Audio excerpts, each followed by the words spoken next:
You are the Queen of Dragons. House of the Dragon is back, and the epic trailer promises to immerse us in the midst of the Targaryen civil war.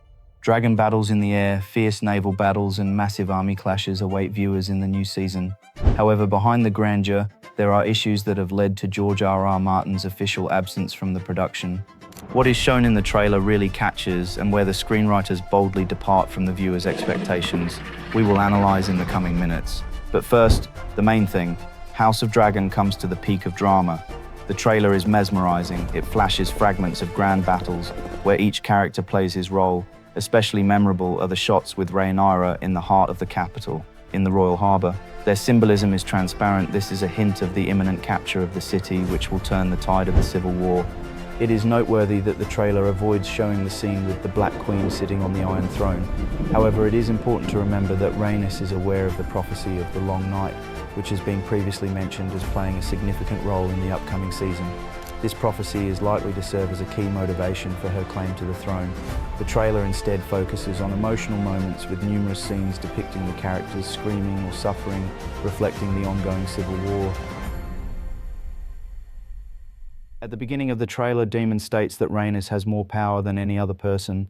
This statement refers to the significant increase in the Black brothers' power in the previous season, which was largely due to the introduction of the Bastard Riders. However, from a historical perspective, Daemon's claim may not be entirely accurate, as the number of dragons in the era of the Old Valyrians was significantly higher, potentially leading to a greater concentration of power in the hands of the rulers. At this stage, Essos is indeed home to the largest number of dragons and dragon riders in history. In comparison, during the conquest of Aegon, which has been greenlit for film adaptation, the Targaryens had only 3 dragons at their disposal. This historical contrast highlights the magnitude of the current conflict, as the internal struggle within the Targaryen house reaches its climax, and the stakes are higher than ever.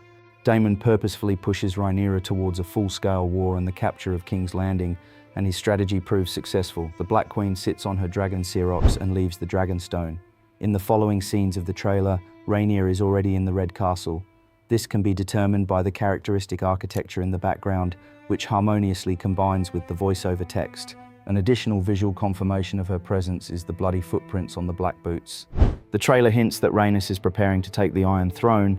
In one scene, the Queen burns Aegon's banners, which will be replaced by black and red flags after capturing the harbour. As Rhaenys turns to face Jaehaerys, the voiceover discusses the legacy and future rulers of the Empire.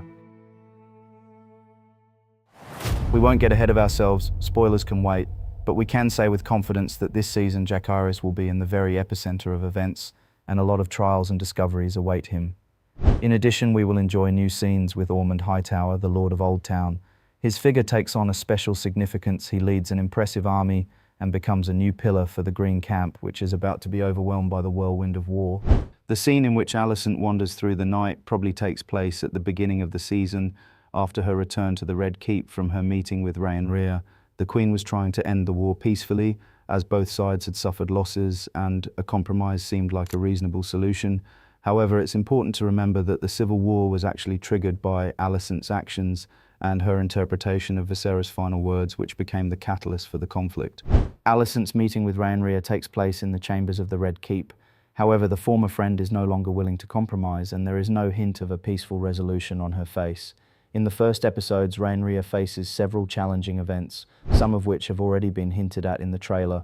From this, we can draw 2 conclusions. Firstly, she is currently in King's Landing, and secondly, her primary motivation is vengeance.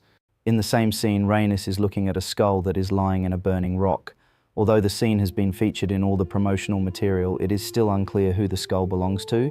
We encourage you to speculate about this in the comments, and we will move on.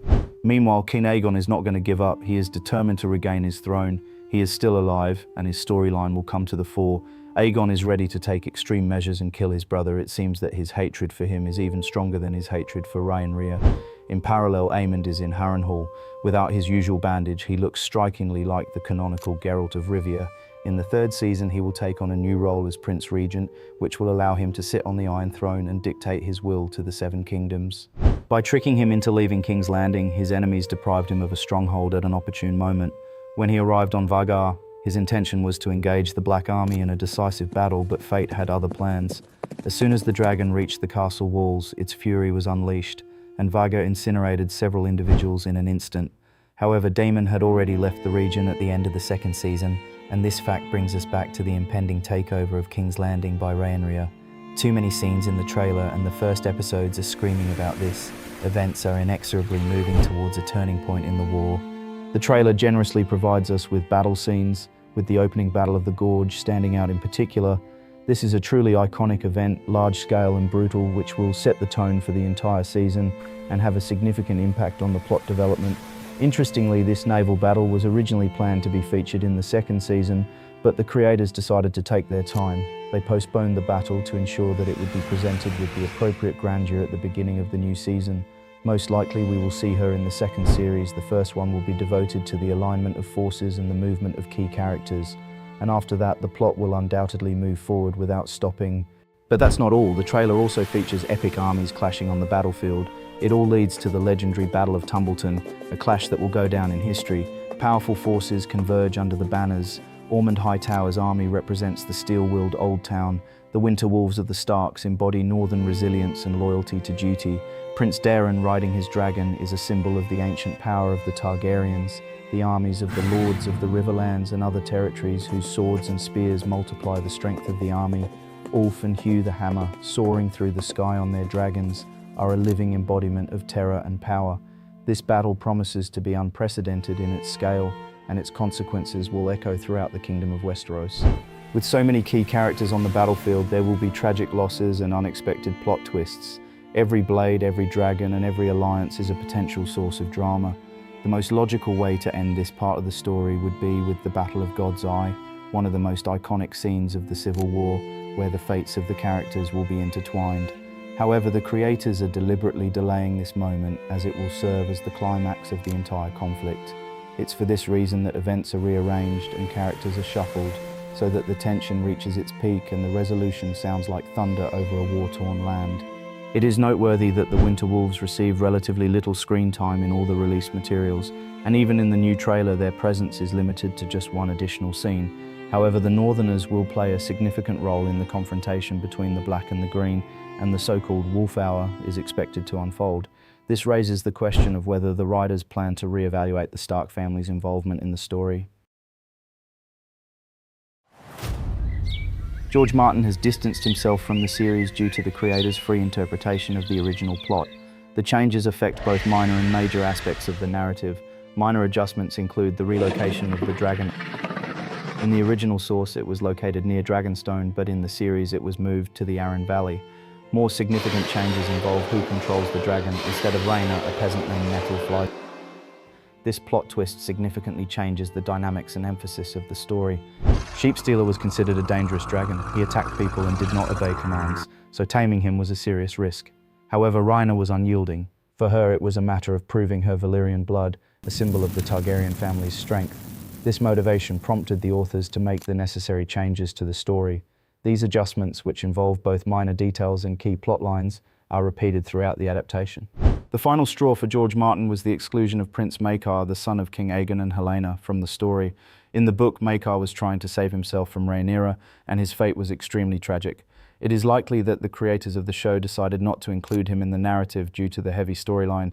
However, the author believes that Maekar's story was significant and should not have been excluded, as it revealed important aspects of the era and the characters' personalities. The new trailer features a scene that appears to depict Helaena giving birth. This raises the question of who the father of the child is. In the second season, Helaena did not show any signs of pregnancy, although it is possible that her pregnancy was developing off-screen.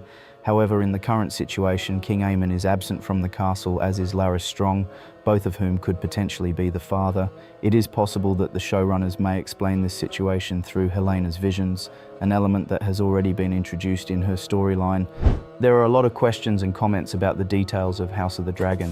While The Knight of the Seven Kingdoms was an almost page-by-page adaptation with careful expansions that did not disrupt the storylines, the adaptation of the Targaryen Civil War story regularly makes changes to the source material. The third season of House of the Dragon is scheduled to begin on June 21, 2023, exactly 4 months after the conclusion of The Knight of the Seven Kingdoms. At the same time, the project about the Targaryen War promises not a local exciting story, but a large-scale narrative with many battles and complex political intrigues. Share your thoughts in the comments. Are you looking forward to the release of the penultimate season, or is the main thing for you to wait for the climactic battle at the Eye of God? That's all for today. See you soon.